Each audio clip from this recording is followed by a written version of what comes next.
بسم اللہ الرحمن الرحیم۔ شروع کرتا ہوں اللہ کے پاک نام سے جو بہت بڑا مہربان نہایت رحم والا۔ دوستوں، بہنوں، بھائیوں، بزرگوں، السلام علیکم ورحمۃ اللہ وبرکاتہ۔ تاریخ اسلام کی 359 نمبر قسط میں ہم آپ کو خوش آمدید کہتے ہیں، اور اس میں آپ بیان کر رہے ہیں چنگیز خان کے عہد حکومت پہ تبصرہ ہم کر رہے ہیں، اور اس کو ہم نے 4 حصوں میں بلکہ 5 حصوں میں تقسیم کیا۔ آج یہ اس کا پہلا حصہ ہے۔ تو دوستو، چنگیز خان مغلوں کی قوم میں بڑا عقل مند اور دور اندیش شخص پیدا ہوا تھا۔ اس کی وجہ سے مغلوں کی غیر معروف قوم تمام دنیا میں مشہور ہوئی۔ اس نے ملک گیری کے نہایت اچھے اور پختہ اصول ایجاد اور قائم کیے۔ وہ اس بات سے واقف تھا کہ مغلوں کی وحشی اور جاہل قوم کو کس وقت بیکار نہیں چھوڑنا چاہیے، ورنہ پھر یہ آپس میں ایک دوسرے سے لڑ بھڑ کر تباہ ہو جائیں گے۔ چنانچہ اس نے ایک طرف مغلوں کو اتفاق اور اتحاد کی خوبیاں سمجھانے میں خاص توجہ اور کوشش سے کام لیا، تو دوسری طرف ایسے آئین اور قوانین قائم کیے کہ مغلوں کی فوج کسی وقت بیکار نہ رہے۔ چنانچہ اس نے ایک مجموعہ قوانین مرتب کیا۔ اس مجموعہ قوانین کا نام تورا چنگیزی، تعزیزات چنگیزی ہے۔ مغلوں میں عرصہ دراز تک تورا چنگیزی کا مرتبہ مذہبی اور آسمانی کتاب کی مانند سمجھا جاتا تھا۔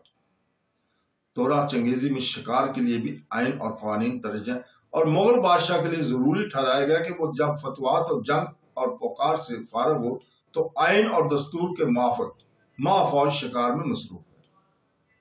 چنگیز خان کی خون ریزی کے ساتھ جب اس بات پر غور کیا جاتا ہے کہ وہ متکبرانہ الفاظ کم استعمال کرتا تھا تو تعجب ہوتا ہے۔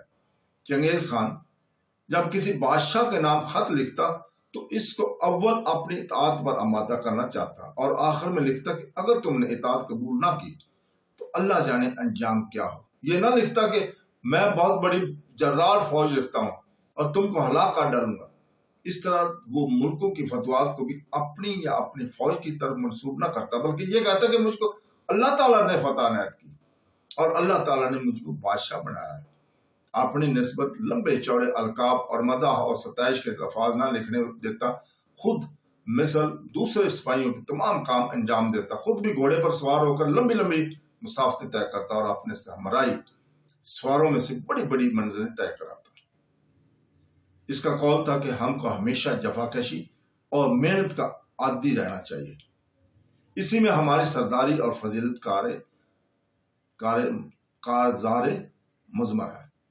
چنگیز خان خود طویل اور قامت اور مضبوط جسم کا شخص تھا۔ وہ ہمیشہ لڑائی کے وقت صف اول میں نظر آتا تھا، اور جس طرح حملہ آور ہوتا دشمن کی صفوں کو درم برم کر دیتا تھا۔ اس کی غیر معمولی فتوحات کا راز اس بات میں مضمر ہے کہ اس کے بیٹے بھی اس کی طرح سپاہی اور بہادر جنگجو تھے۔ نیز اس نے مغلوں کی آپس کی رکاوٹیں دور کر کے اکثر قبائل میں جو اس کے معاون اور مددگار تھے اتفاق اور محبتیں پیدا کر دی تھی۔ اس نے 5 شادیاں کی تھی، اور اس کی 5 بیویاں مختلف قبائل اور مختلف قوموں سے تعلق رکھتے تھے۔ اس طرح اس کے سسرالی قبائل بھی اس کا اپنا رشتہ دار سمجھ کر دل سے اس کی خیر خواہی میں مصروف تھے۔ تورا چنگیزی کے قواعد و قوانین میں ایک یہ بھی اصول بیان کیا ہوا ہے کہ بادشاہ جب کسی نئے شہر کو فتح کرے تو اول وہاں قتل عام کا حکم ضرور دے۔ جب فوج کو آزادانہ قتل عام کا موقع مل جائے اور اس شہر کی بہت سی آبادی قتل ہو جائے، تب امن و امان کا حکم دے کر باقاعدہ حاکم مقرر کرنا چاہیے۔ اس میں غالباً مسلط ہوگی کہ وہاں کی رعایا فاتحین سے مرعوب ہو جائے اور پھر کبھی بغاوت اور سرکش کا ارادہ نہ کرے۔ اس قاعدے پر چنگیز خان نے اپنی فتوحات میں ہمیشہ عمل کیا۔ اگر بنظر غور دیکھا جائے تو اس زمانے کے متمدن دنیا میں سرکشی اور سازشی کوششوں کا اس قدر عام رواج ہو گیا تھا کہ کسی شہر کا کوئی حاکم اور کسی ملک کا کوئی بادشاہ باغیوں کی فتنوں سے محفوظ نظر نہ آتا تھا، اور آئے دن بغاوتوں اور لڑائیوں کے ہنگاموں سے اللہ تعالیٰ کی مخلوق سخت پریشان تھی۔ علویوں، ایرانیوں، شیعوں، فاطمیوں کے خروج کا سلسلہ کسی زمانے میں منقطع نہ ہو سکا تھا۔ عالم اسلام ان حالات اور دنیا کے ان واقعات نے چنگیز خان کو جب واقفیت ہوئی تو اس نے لوگوں کے خوف زدہ اور معروف ہونے کے لیے اس اصول پر عمل کرنا ضروری سمجھا، اور اس طرح طرز عمل میں اس کو کامیابی بھی حاصل ہوئی۔ مغلوں نے سوائے بغداد اور عراق اور عرب و ہند کے تمام براعظم ایشیا اور کسی قدر براعظم یورپ پر قبضہ کر لیا تھا۔ مغلوں کے ہاتھ سے اسلامی سلطنتیں زیادہ تباہ و برباد ہوئی اور مسلمان ہی ان کی تلواروں سے زیادہ شہید ہوئے۔ بظاہر یہ معلوم ہوتا ہے کہ مغلوں کے ہاتھ سے اسلام کا نام و نشان گم ہو جائے گا، مگر چونکہ اسلام کا محافظ خود اللہ تعالیٰ ہے اور شریعت اسلام کی ایسی چیز نہیں کہ کوئی مادی طاقت اس کو برباد یا مغلوب کر سکے، لہذا ابتداء اعمال مسلمانوں تو مغلوں کے ہاتھوں سے تباہ ہو گئے اور مغلوں کی تلوار مسلمانوں کے لیے تازیانہ بن گئی جس نے ان کو غفلت سے بیدار کیا۔ لیکن مغل خود چند ہی روز کے بعد اسلام کے غلام اور خادم نظر آئے۔ مغلوں کی اس بڑھتی ہوئی طاقت اور ستوت کو دیکھ کر وسائیوں نے بھی یہ کوشش کی کہ ہم مغلوں کو عیسائیت کی طرف توجہ کریں، لیکن عیسائیت کے اندر یہ جذب اور کشش کہاں سے آتی جو ایک فاتح اور جنگجو قوم کو اپنے گرویدہ اور خادم بنا لیتے۔ مغل در حقیقت دین اور مذہب کے اعتبار سے سادہ لوگ تھے۔ ان کی آبائی مذہب میں، جس کی تفصیلات آج ہم کو معلوم نہیں، کسی مذہب سے کوئی اناد اور خواہ مخواہ اس کی دشمنی نہ تھی۔ اس قوم کو اللہ تعالیٰ نے مغلستان کے پہاڑوں میں اس لیے نکالا تھا کہ وہ فاتحانہ بر اعظم ایشیا میں نکلے اور دین اسلام کی روشنی سے منور اور بیرہ یاب ہوئے۔ چنگیز خان اور اس کی قوم کا وجود بھی اسلام کی صداقت کا ایک عظیم نشان ہے۔ جس طرح اسلام ایک مفتوح اور اپنا اثر ڈالتا ہے، اسی طرح وہ فاتح کو بھی متاثر کرتا ہے۔ عربوں نے تمام دنیا کو فتح کیا، ہر ملک میں فاتحانہ داخل ہو کر اسلام کے معلم بنے، لیکن مغلوں نے غافل مسلمانوں کو مفتوح اور مقتول بنا کر اس اثر کو اخذ کیا اور اس مذہب کے آگے گردنیں جھکا دیں جو ان کے مسلمان مفتوحین کا مذہب تھا۔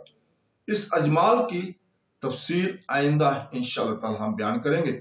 چنگیز خان کے وفات کے بعد اس کا بڑا بیٹا اکتائی خان مغلوں کا شہنشاہ تسلیم کیا گیا اور اس کے بھائی اپنے علاقوں اور ملکوں پر جو چنگیز خان کے مقرر کر نامزد کیے تھے قابض اور متصرف ہو گئے۔ 2 برس کے بعد اکتائی خان نے اپنے تمام بھائیوں کو طلب کیا اور ایک نہایت بڑی ضیافت اور جشن کے سامان مرتب کیے۔ جب سب لوگ آ چکے تھے اپنے بھائیوں سے مخاطب ہو کر کہا کہ میں کاانی یعنی شہنشاہی کے عہدے سے دستدار ہوتا ہوں، آپ جس کو مناسب سمجھے اپنا شہنشاہ بنا لیں۔ مگر چغتائی خان اور دوسرے بھائیوں اور سرداروں نے بااسرار اس کو تخت پر بٹھایا اور مغلوں کی رسم کے موافق سب سے آفتاب کی پرستش کی۔ اس کے بعد جوجی خان کا بیٹا ہاتھو خان اور پوتا کیوک خان اور تولی خان کا بیٹا منکو خان مامور ہو گئے روس اور چرکس اور بلغاریہ کی طرف فوج کشی کریں۔ چنانچہ ان شہزادوں نے سن 633 ہجری میں 7 برس کی کوشش کے بعد ان تمام ملکوں کو مفتوح اور منقاد کیا۔ ارغون خان سپہ سالار کو خراسان کی حکومت اور سرداری پر مأمور کیا گیا اور حکم ہوا کہ خراسان کے ان شہروں کو جو مغلوں کے طاقت و تاراج سے ویران ہو گئے از سر نو آباد کیا جائے۔ اسی طرح اکتائی خان ابن چنگیز خان بہت سنجیدہ مزاج اور نیک طبیعین شخص تھا۔ اس نے ملکوں کی آبادی اور رفع رعایا کی طرف خصوصی توجہ مرتب کی۔ اکتائی خان کو مسلمانوں نے خاص طور پر محبت اور نصیحت دی۔ وہ مسلمانوں کو قابل تکریم سمجھتا اور ان کو ہر قسم کی راحت پہنچانا چاہتا تھا۔ مغلوں کے دستور کے موافق غوطہ مار کر نہانا گناہ کبیرہ تھا۔ ایک مرتبہ کا ذکر ہے کہ اکتائی خان اور چغتائی خان دونوں ہمراہ جا رہے تھے۔ انہوں نے دیکھا کہ ایک مسلمان دریا میں نہا رہا ہے۔ چغتائی خان نے فوراً اس کے قتل کا حکم دیا اور اکتائی خان نے کہا کہ اس کو گرفتار کر لو اور مجمع عام میں اس کو قتل کیا جائے گا۔ اکتائی خان نے چغتائی خان سے جدا ہو کر تنہائی میں اس مسلمان قیدی سے کہا کہ تو یہ کیا کہہ دینا کہ میرے پاس اشرفیوں کی ایک تھیلی تھی اور مجھ کو ڈاکوں کے اندیشہ سے اس کو چھپانے کی ضرورت تھی، لہٰذا میں دریا میں اس کو چھپانے کے لیے داخل ہوا تھا۔ جب اس مسلمان کو مجمع عام میں سیاست کے لیے حاضر کیا گیا تو اس نے اپنی بے گناہی کے ثبوت میں وہی بات کہی جو اکتائی خان نے اس کو سمجھا دی تھی۔ یہ سن کر دریا میں